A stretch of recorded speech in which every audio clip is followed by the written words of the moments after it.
That implies a sizable welfare loss due to public ownership. The public oyster beds are an example of the depletion of an open access resource by overuse, which is called the tragedy of the commons, superscript 26, which reads G. Hardin, The Tragedy of the Commons, 162, Science, 1243, 1968.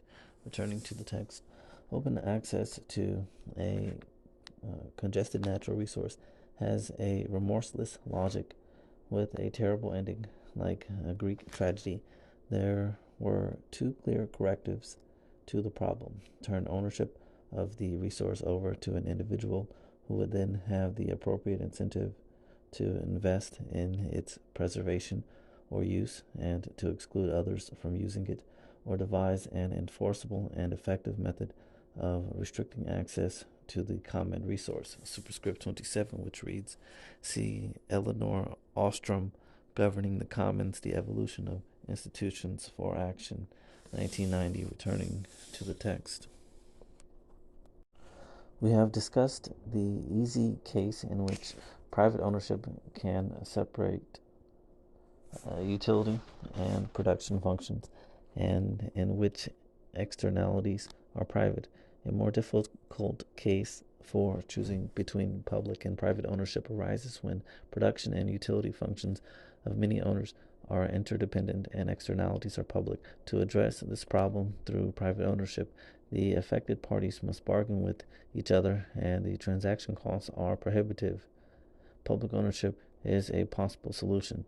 Instead of unstructured bargaining and a requirement that everyone agree, the switch from private to public ownership substitutes structured bargaining and a collective choice principle, such as majority rule.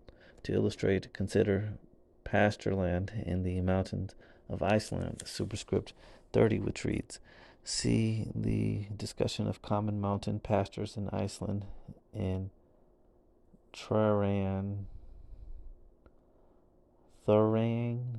Egerston. Pretty sure I'm not pronouncing that correctly.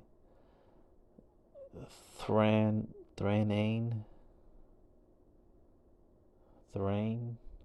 Egerston, Economic Behavior and Institutions, 1990. Returning to the text, dividing the mountain pasture among individual owners would require fencing it, which is prohibitively expensive. Instead, the highland pasture is held in common, with each village owning different pastures that are separated by natural features, such as lakes and mountain peaks. If each person in a village could place as many sheep as he or she wanted in the common pasture, the meadows might be destroyed and eroded by overuse.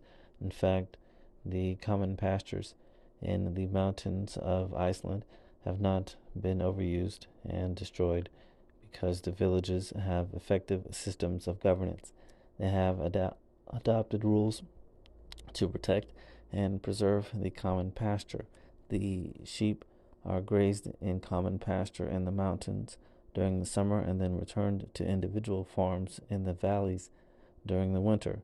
The total number of sheep allowed in the mountain pasture during the summer is adjusted to its carrying capacity.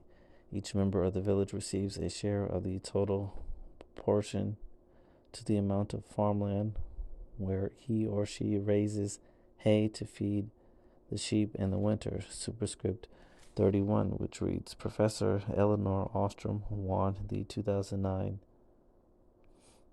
Nobel Prize in Economics for her studies of governance systems of public and common resources.